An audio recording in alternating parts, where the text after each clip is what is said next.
স্পেনের জাতীয় দিবস উপলক্ষে শিল্পকলা একাডেমিতে হয়ে গেল দ্য ঢাকা ফ্লেমেঙ্কো জ্যাজ প্রজেক্ট শিরোনামে সুর সন্ধ্যা। ঢাকা স্পেন দূতাবাস এবং অমনি মিউজিকের যৌথ আয়োজনে সুর পরিবেশন করেন স্পেনের দুই শিল্পী এবং বাংলাদেশের ব্যান্ড দল রেনেসা।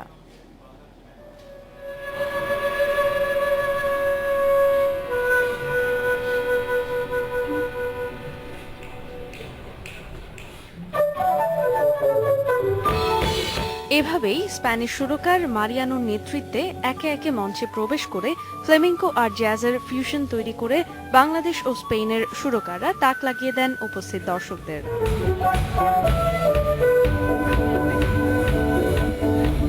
লাটিন জ্যাজ এবং ফ্লেমেঙ্কোর কিছু তালের সাথে বিভিন্ন সুরের মিশ্রণ করে একে একে তারা পরিবেশন করে ফিলিপ মাম্বো এবং সান্তোমার মতো অসাধারণ কিছু সুর।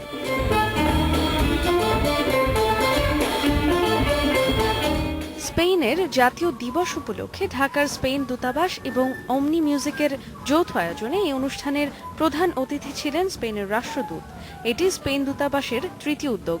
এ ধরনের সাংস্কৃতিক আদান প্রদান দুই দেশের বন্ধুত্বপূর্ণ সম্পর্ক আরও মজবুত করবে বলে আশা করছেন আয়োজকরা। এর আগে আমরা ফ্ল্যামেঙ্কো কনসার্ট, চিত্রশিল্পী গয়ার চিত্র প্রদর্শনী, ফুড ফেস্টিভ্যাল ও ঢাকা বিশ্ববিদ্যালয়ে ভাষা শেখার আয়োজন করেছি। তবে এটা একটু ভিন্ন আয়োজন, কারণ এখানে বাংলাদেশি সুরকাররাও অংশগ্রহণ করেছেন। এটা আমাদের সাংস্কৃতিক কর্মকাণ্ডের শুরু মাত্র। যদিও ঢাকা স্পেন দূতাবাস 2008 সাল থেকে কাজ করছে, তবুও ভবিষ্যতে আমাদের আরো পরিকল্পনা আছে। মারিয়ানো আমি যখন জানে যে আমি বাংলাদেশ থেকে, তখন তার খুব একটা ইচ্ছা যে সে বাংলাদেশে আসবে। তো আমি ওকে বলেছি ঠিক আছে, আমি দেশে গিয়ে দেখি, চেষ্টা করি। তখন স্প্যানিশ এম্বাসির সাথে কথা বলে ওদেরকে বললাম যে এরকম ভালো মিউজিশিয়ান আছে, স্প্যানিশ মিউজিশিয়ান, এবং আমাদেরও খুব একটা ঝোঁক কিন্তু এদিকে। এই সুর সন্ধ্যায় অতিথি হিসেবে উপস্থিত ছিলেন শিল্পী, কূটনীতিবিদ, রাজনীতিবিদ সহ আরও অনেকেই। নৃত্যের ছন্দে শ্রোতাদের বিপুল হর্ষধ্বনির মধ্য দিয়ে রাত অবধি সুর পরিবেশন করেন শিল্পীরা।